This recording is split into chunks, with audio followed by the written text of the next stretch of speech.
Hey everyone, back to another exciting episode of Attack on Production.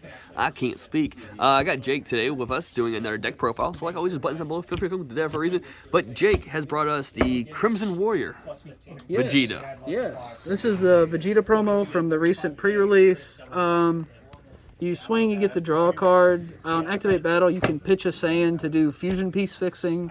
You awaken at 4 energy or 4 life. Your hybrid leader. On the back, you give all of your Gogetas fusion, all your Gogeta BRs. They can union fuse now instead of like evolving and stuff like that. Second place win anything? And we use that to kind of abuse some of the older cards from Vermilion Bloodline, excuse me.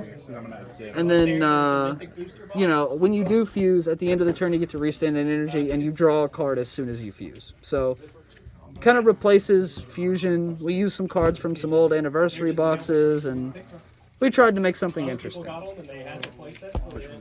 So, you're here for Goku and Vegeta. We'll do 4 Goku. How long has been the one aware card? 4 Vegeta. No, Nick won it last 4 more Gokus. And an extra Vegeta. Is it no? So, this isn't really the best split of fusion pieces. Honestly, I think these should be the new promo. And then you play 2 God, 2 of these. This card is pretty interesting. When you fuse with it, you get to restand an energy at the end of the turn, and that plays into our leader quite well.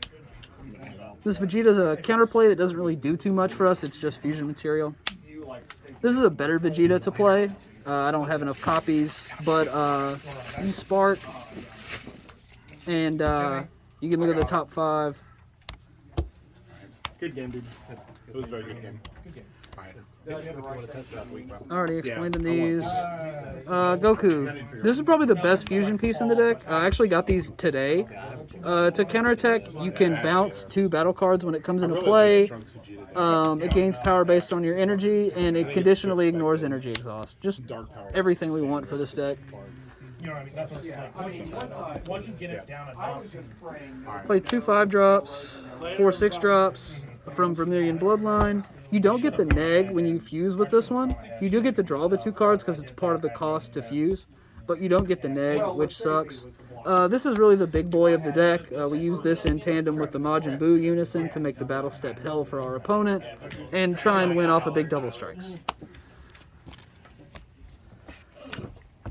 Here's some just interesting... Here's a couple of utility cards. I don't know why we're putting them here in the list, but here we go. 2 Turning the Tide. 2 Trunks, 2 Topo. You guys know what all these cards do.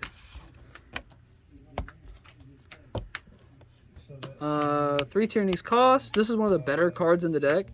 It will rip cards out of our opponent's hand in control matchups and fill our hand in aggro matchups. We're pretty safe to go into this because we're in blue and red, so you guys know we're going to be playing Beerus Super Combo and all that good stuff. So, if you got this on turn 2, just slam it. There's no better turn 2 play in the deck. You playing that against me actually threw me off. Because I had to pitch cards for the first time. I think I played it against Fluff in a video from last week. It might not actually be on camera, but I played Fluff last week and he had to drop 4 off of a Tyranny's Cost, which that feels really good. Most of the time, it's just a draw 8. 4 Dimension Magic. 4 Beam. Just pretty standard blue stuff.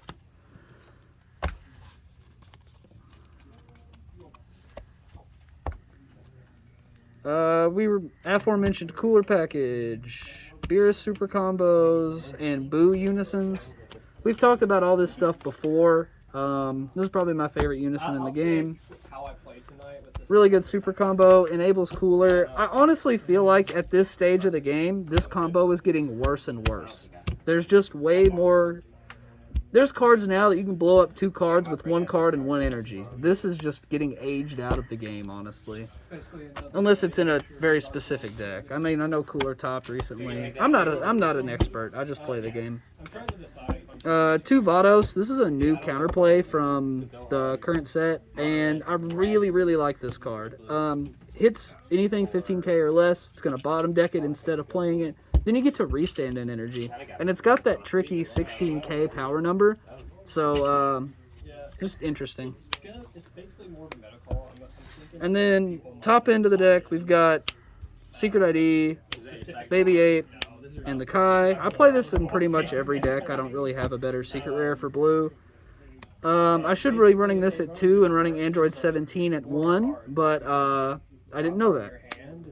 And Secret ID is Secret ID. It's good removal. It's free. A lot of people expect Bardock nowadays, so I found I was using Bardock in my gameplay more and more for removal, so why not just play Secret ID? You get the removal and the swing. Yeah, and you can do it like midway through a match and just get rid of problematic cards. Exactly. That's why I like Secret ID. Although there's so much removal in this list already, this is probably better as fighting against Fate. But Yeah. you live and you learn. So with that being said, thank you all for tuning in. It's actually a really good profile, Jake. It's all right. It's not bad. Like always, there's buttons down below for free. They're there for a reason. And know your cards. Read your cards. Know your plays. Fluff out. I was looking for Fluff and he wasn't here.